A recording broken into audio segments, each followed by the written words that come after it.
Bom dia a todos, bom dia a todas. Sejam muito bem-vindos e bem-vindas a mais um ICL Mercado Investimentos. Bom dia para você também que está assistindo a gente pela TV UFMA lá no Maranhão. Sejam muito bem-vindos e bem-vindas aqui ao nosso programa.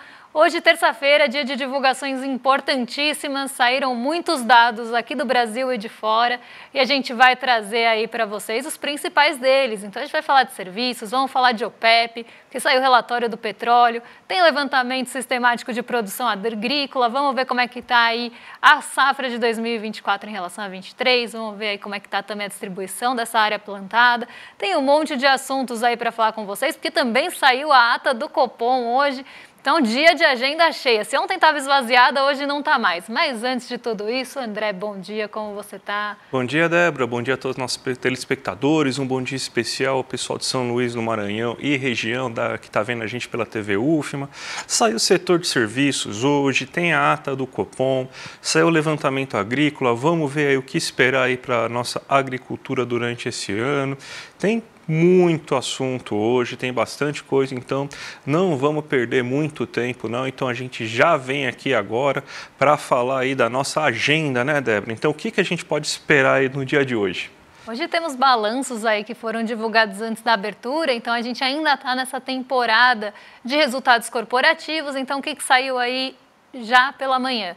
Bradespar, Gol e Home Depot nos Estados Unidos. Saiu também os dados de inflação da Alemanha, então a inflação ao consumidor, CPI de abril da Alemanha, e no Reino Unido, ali o economista-chefe do Banco da Inglaterra discursou em um evento às 4h30 da manhã, horário aqui do Brasil. Também saíram os índices de expectativas econômicas de abril da Alemanha.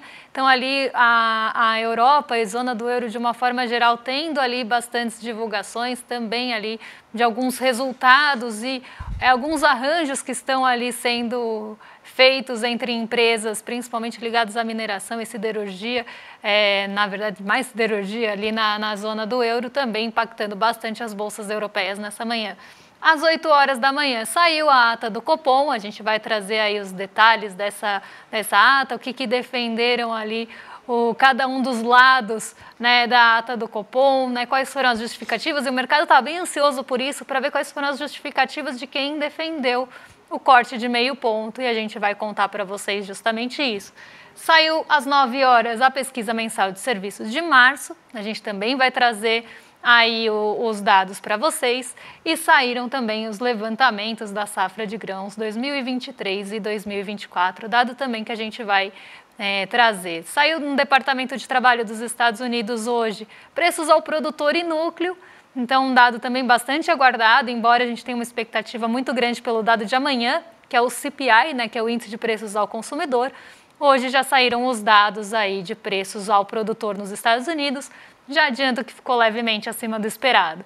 A diretora do Fed, Lisa Cook, vai participar de um evento hoje, também ali fica no radar justamente para trazer alguma sinalização em relação à redução ou não das taxas de juros dos Estados Unidos. Então a gente ainda tem essa centralidade aí nesses discursos. A gente também vai ter hoje algo que é bastante aguardado e está acontecendo agora, na verdade, o discurso do Jerome Powell, que é o presidente do Banco Central dos Estados Unidos, em um encontro na Holanda. Então a gente tem uma centralidade bem grande ainda nessas discussões em relação à política monetária dos Estados Unidos, porque eles estão sinalizando por lá que talvez o corte aí não venha tão cedo ou na magnitude que se esperava.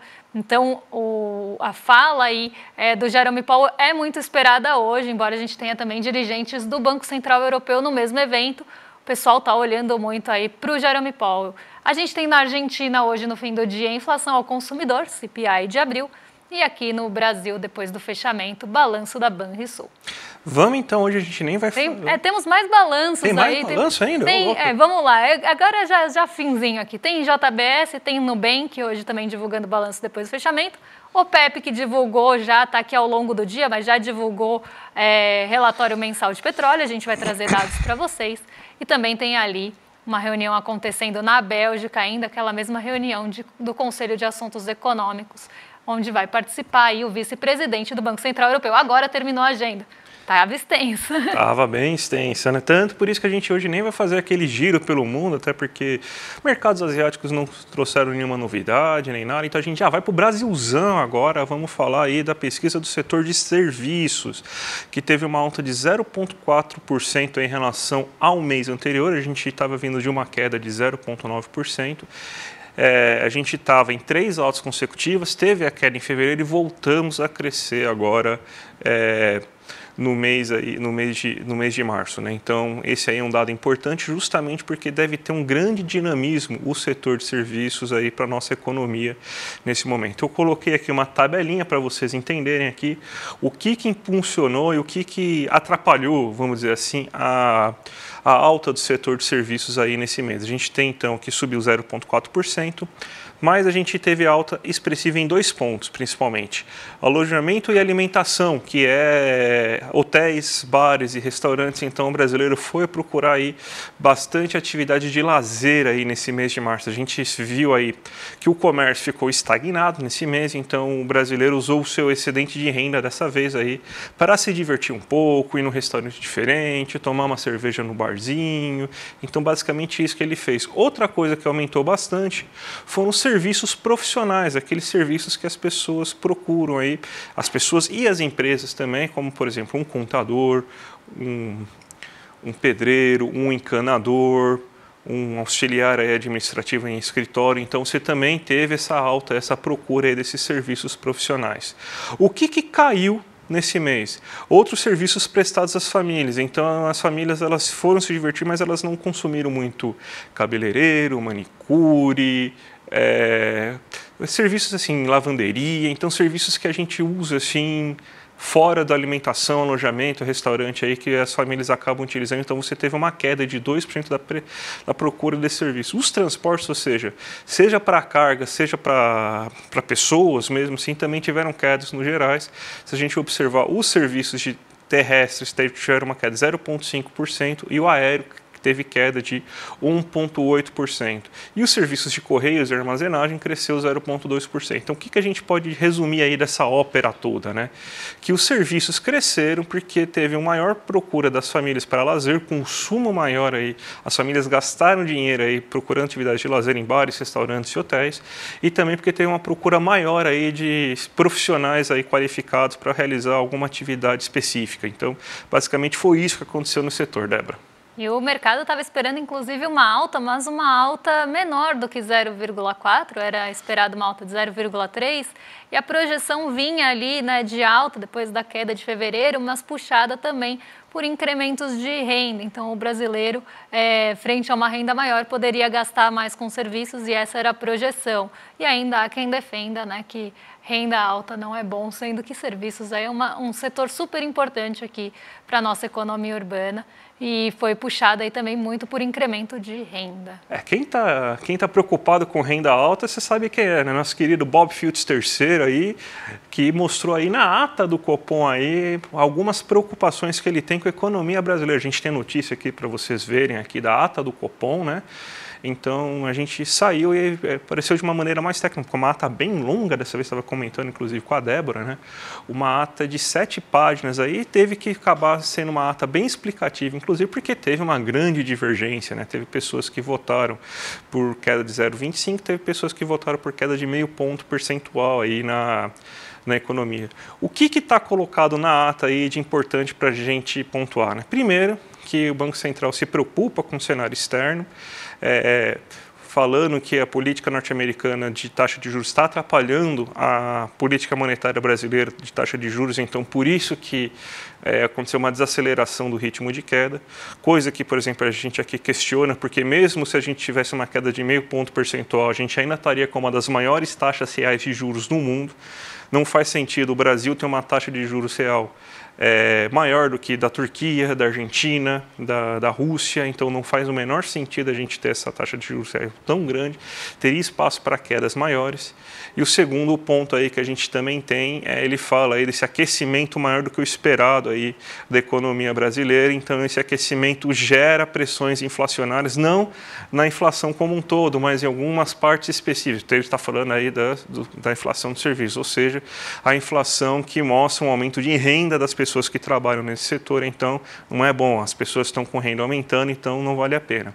Obviamente, teve a parte do risco fiscal, né, nosso querido primo do fantasma do comunismo, falando aí sobre que eles não estão enxergando o risco fiscal, mas o mercado está com uma perspectiva ruim sobre os dados fiscais do governo. Ou seja, não existe nada de concreto que mostre um risco fiscal, mas existe uma percepção negativa sobre a condução da política fiscal. Ou seja, não estou vendo nada, mas vou inventar aí que está acontecendo algum problema aqui para justificar isso também. E você teve também o esclarecimento de alguns pontos importantes aí de que a turma que votou por 0,25 acredita que seja necessário esse corte mais conservador e a turma que votou por 0,5 acredita que não causaria tantos problemas, que existiria um espaço maior aí devido à nossa taxa de juros reais, né, Débora? Então foi basicamente isso que aconteceu. Exatamente, 7 páginas aí de ata, tudo detalhadinho, até para quem tiver interesse está lá na página do Banco Central, mas o resumo da ópera é esse, e a gente tem aí, né, ainda quem defendeu meio ponto ainda falou, se cortasse meio ponto a gente ainda teria uma taxa de juros restritiva aqui no Brasil, porque as nossas taxas de juros ainda estão altas, né? Então essa foi a defesa aí tão esperada pelo mercado, né, de quem cortou ou quem votou pelo corte de meio ponto percentual. Aí tem gente já azeda porque sabe aí que vai ser que a turma que votou por meio ponto aí vai ser maioria no que vem, né? Então, o mercado já está ficando preocupado aí, vai ter uma choradeira, né? Mas vamos em frente aí que a gente tem a OPEP também lançou hoje o relatório do OPEP e você, né, Débora, separou uma série de gráficos aí para explicar aí como que deve ser a política petroleira, né? Agora aí dos países membros do cartel, né? Exatamente. A gente teve uma mudança agora nesse mês de maio em relação à nomenclatura da OPEP mesmo, quando ela fala ali da oferta global. Então, a gente tem na parte da demanda, então, o que está sendo esperado de demanda ali para 2024? Na demanda global por petróleo, aqui a gente está falando de milhões de barris por dia, tá?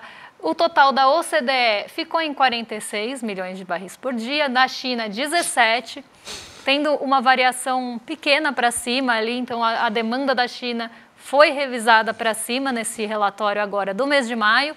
O total ali não OCDE é de 58,4 milhões de barris e a demanda total do mundo de 104 milhões de barris. Na parte da demanda, né, então quando a gente olha ali, né, a demanda global por petróleo, a OPEP estimou uma demanda bem estável em relação ao mês passado, com algumas revisões para cima na China e de uma forma geral, mas a gente teve ali uma manutenção praticamente das expectativas do mês passado.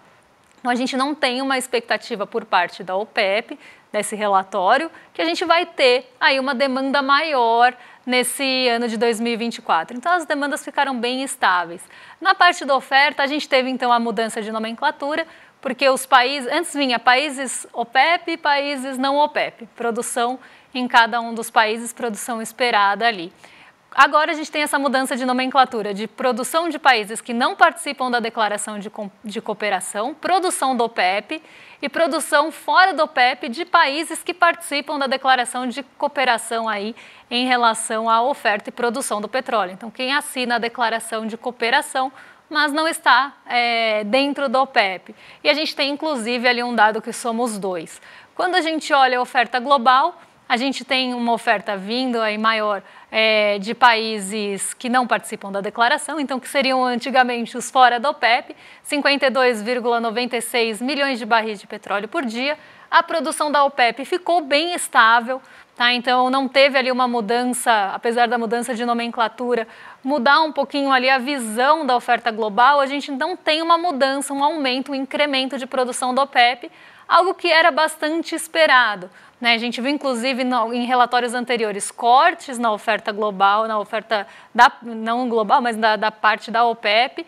a gente vinha acompanhando até cortes na produção de alguns países. Então, a produção, eles estão ali declarando em cooperação que vão produzir menos petróleo com a intenção aqui de subir o preço do petróleo. Mas nesse mês a gente teve uma estabilidade ali muito aparente também na produção do OPEP, e agora a gente tem a produção fora do OPEP de países que participam da declaração de cooperação na produção de petróleo, e isso a gente não tinha no anterior para comparar, mas a gente tem aí 14,44 milhões de barris por dia. Os dois somam aí cerca de 41 milhões de barris por dia, então a gente tem uma oferta bastante estável também, né? O que a gente vinha até acompanhando em relatórios anteriores era aumento da demanda e corte por parte do OPEP e aumento só da produção fora do OPEP.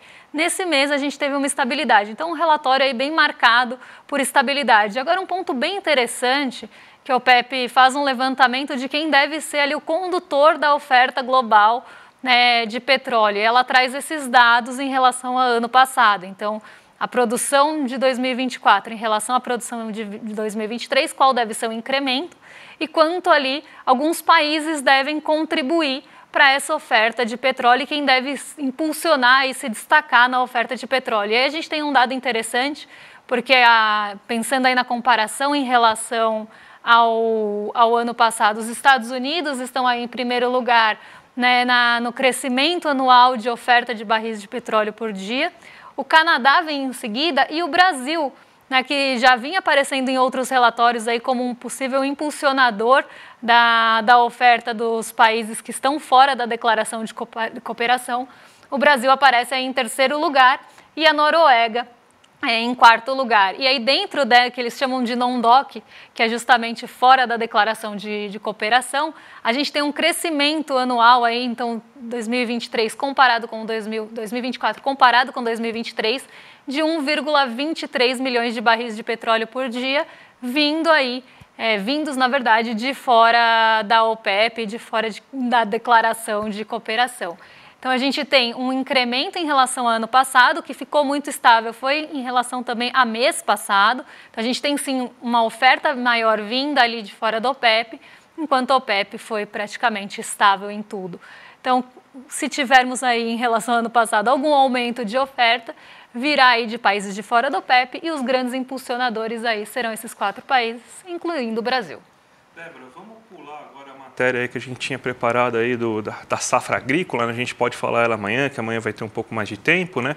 Vamos pular, vamos já colocar direto o termômetro da Bolsa, né? Então, porque a gente estava devendo isso de ontem, então nada melhor que você já fazer o termômetro da Bolsa e ir para a abertura, né? Que parece que está até positiva hoje, né? Hoje estamos aí com todas as bolsas no terreno positivo e ontem a gente teve também a nossa bolsa aí lutando no terreno positivo. Então, o que o mercado espera para essa semana? Né? Depois da queda de 0,71% que a gente teve na semana passada, e o mercado errou, né? Porque a gente tinha uma expectativa majoritária aí de alta de 66,67%, então grande parte do mercado esperava alta na Bolsa na semana passada e uma parte, 33,33%, esperava a estabilidade. Então, nem alta, nem queda. Ninguém esperava a queda na semana passada, mas foi o que ocorreu. Então, a gente teve uma queda de 0,71%.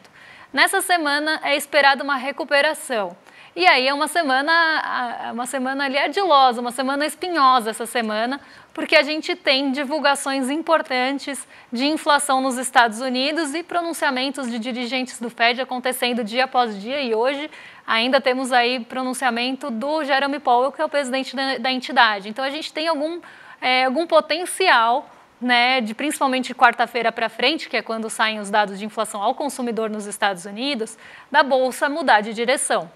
A gente teve 2 dias de alta, mostrando-se em recuperação em relação à sexta-feira, né, que a gente tem o fechamento da semana, mas a quarta-feira pode mudar o rumo da Bolsa, embora o mercado ainda espere 44,44% de alta, então a maior probabilidade ainda de alta essa semana por conta de recuperação. A gente tem estabilidade esperada por 22,22% dos agentes, então uma estabilidade ali em menor proporção.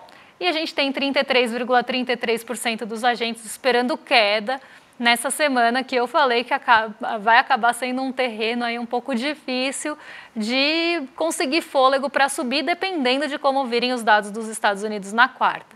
Por que eu estou falando isso? Justamente porque se vierem ali dados acima do esperado e com o núcleo acelerando, como, né, o mercado vem apontando em outros relatórios e, enfim, em outras análises, se a gente tiver junto a isso dirigentes do Fed falando que a inflação está persistente, que talvez tenha que manter os juros por lá mais restritivos por mais tempo, isso pode azedar ali o apetite pelo risco. A gente pode voltar a ver algo que a gente não está vendo agora, que é a aceleração, né, da alta nos rendimentos das treasuries, e isso pode mudar a bolsa de direção. Eu vou colocar aí para vocês na tela como é que estão os mercados agora, nesse momento, agorinha, porque a gente tem o Ibovespa subindo 0,36. Então, hoje a gente teve o PPI dos Estados Unidos, eu já adiantei quando eu estava falando da agenda, PPI é índice de preços ao produtor, foram divulgados tanto ali os índices de preços, né, de uma forma cheia, que a gente fala, com todos os preços, como o núcleo, que exclui ali os preços mais voláteis e olha para outros preços, excluindo principalmente energia e alimentação, que são preços ali que respondem a outros fatores, principalmente fatores externos. Então, a gente teve os dois casos aí subindo, né, no mês de abril e ficando acima do esperado. Isso tinha um potencial bem grande para mexer nas expectativas dos juros dos Estados Unidos, porque a gente tem ali as treasuries, né, que são os juros dos Estados Unidos, em queda já há alguns dias, e se a gente tem uma inflação acima do esperado, o movimento que se espera também é que as treasuries voltassem, ou o que se esperava era que elas voltassem a subir, mas o mercado está muito ainda voltado para o discurso do Jerome Powell. Então, mais do que a inflação de fato ali divulgada pelo PPI, que é o índice de preços ao produtor, o mercado está esperando a fala do Jerome Powell para ver se ele vai sinalizar algo ali em relação à condução de política monetária nos Estados Unidos. Então, as treasuries hoje elas continuam arrefecendo, apesar do índice de inflação acima do esperado. Os nossos juros futuros estão caindo, né, caindo ainda mais do que as treasuries. A gente teve uma esticada ali dos juros futuros, especialmente depois que a gente teve a divulgação da ata do Copom na semana passada, do comunicado do Copom da semana passada, e o mercado estava esperando com muita ansiedade a ata do Copom também hoje. E aí já, dadas as justificativas ali, principalmente de quem defendeu o corte de meio ponto, porque era o que o André estava falando mais cedo, daqui a pouco, né, a gente tem a saída do Roberto Campos Neto e a gente tem a saída de uma parte do Copom também. E aí os membros novos ali do Copom vão passar a ser maioria e o mercado estava muito ali receoso em relação a isso, porque o mercado ele vai defender sim seus interesses, né, e nem sempre eles vão estar alinhados também ali com a parte majoritária do Copom, embora ele faça muita pressão, e a gente está vendo isso em várias pequenas notícias que vão pipocando ali ao longo dos dias para tentar mostrar essa perspectiva do mercado em relação ao Copom, de que talvez essa parte majoritária ali, né, vá contra os interesses do mercado, e eles começam a dar uma queimadinha, vamos pensar assim, nesses dirigentes aí do nosso Banco Central. Então, a gente já viu isso acontecer em algumas notícias aparecendo, e aí eles estavam com essa preocupação excessiva para ver qual seria a justificativa técnica aí de quem defendeu meio ponto percentual, e nem precisa aí juntar muito A com B para saber qual que é a justificativa. Mas vamos lá, aí, dadas as justificativas, o DI futuro hoje está arrefecendo, acompanhando o movimento das treasuries. O dólar também cai, tá? E o dólar é negociado a R$ 5,14, ou talvez a gente possa falar 5 janjas e 14 centavos, porque daqui a pouco tem surpresa no ICL e no rolê ICL. O DXY está ali a 105,9 pontos, tá? Então aqui é o dólar frente aos pares. Então a gente tem aí o dólar arrefecendo em relação aos pares, né? Então a gente tem o dólar praticamente estável, como estava de manhã, numa queda menor do que em relação aos países emergentes exportadores de commodities, algo que a gente também já estava vendo desde manhã. O petróleo Brent cai depois do relatório da OPEP, então a gente tem uma demanda muito estável, nada que vai impulsionar o petróleo Brent para cima. e a gente tem aí uma queda de 0,89 hoje no preço do barril do petróleo. Então, o Ibovespa não está contando nem com o preço do barril do petróleo aí e nem com o preço do minério de ferro que caiu em Dalian na China. Eu vou aproveitar aí para falar um pouquinho do Xangai Composto do Nikkei 225, porque a gente teve um movimento misto na Ásia hoje de manhã também, seguindo o mesmo movimento de ontem, mostrando ali ainda uma expectativa por dados de inflação dos Estados Unidos. Então ainda estamos nessa esteira. E a gente tem Nova York também em alta, respondendo à queda nos rendimentos das treasuries. Então hoje um dia de bolsas em alta, dólar majoritariamente em queda frente a pares e real, e a gente tem também bolsas asiáticas na mesma movimentação de ontem. Parece dia da marmota, mas não é. Débora, vamos falar agora da grande novidade que a gente tem para o nosso telespectador, porque dia 26 de maio, né, um domingo, a gente vai ter uma grande aula aberta aí em busca do melhor da vida aí. Lições do pastor Henrique Vieira. Então vai ser um encontro com o pastor e deputado Henrique Vieira, junto com o Eduardo Moreira aí como mediador aí, e vai ser um encontro muito especial. A gente vai ter então um encontro transformador com tudo que você precisa saber para enxergar a vida com uma nova perspectiva. A gente vai convidar aqui o pastor e deputado Henrique Vieira para compartilhar com a comunidade CL a história da sua vida pautada pelo amor e pela justiça. Ele que é uma figura assim bem impactante no cenário brasileiro, porque ele tem uma defesa incansável dos direitos humanos e da justiça social. Formado em teologia, sociologia e história, ele ultrapassou as barreiras e hoje lidera causas que vão além dos muros da igreja, lutando contra as desigualdades e injustiças que permeiam a nossa sociedade, né?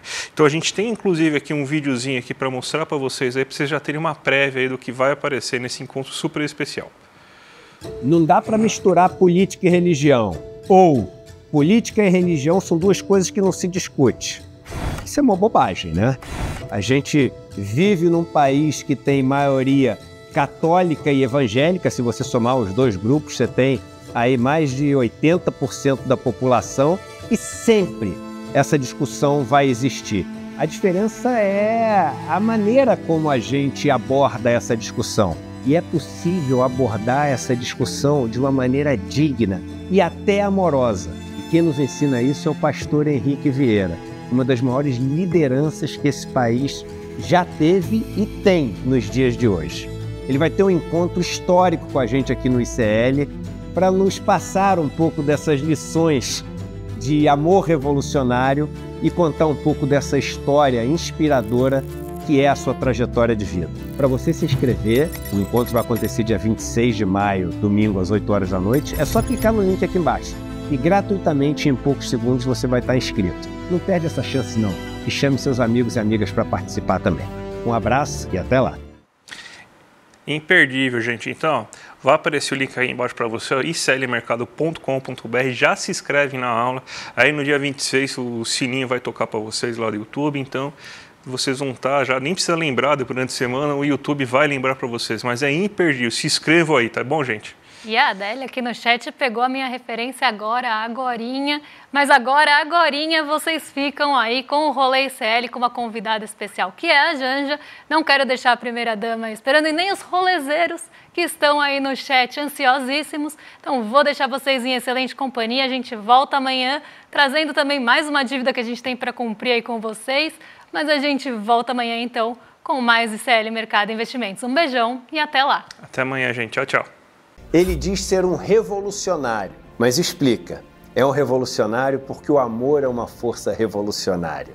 Ele já escreveu diversos livros, participou de vários filmes e é um evangélico.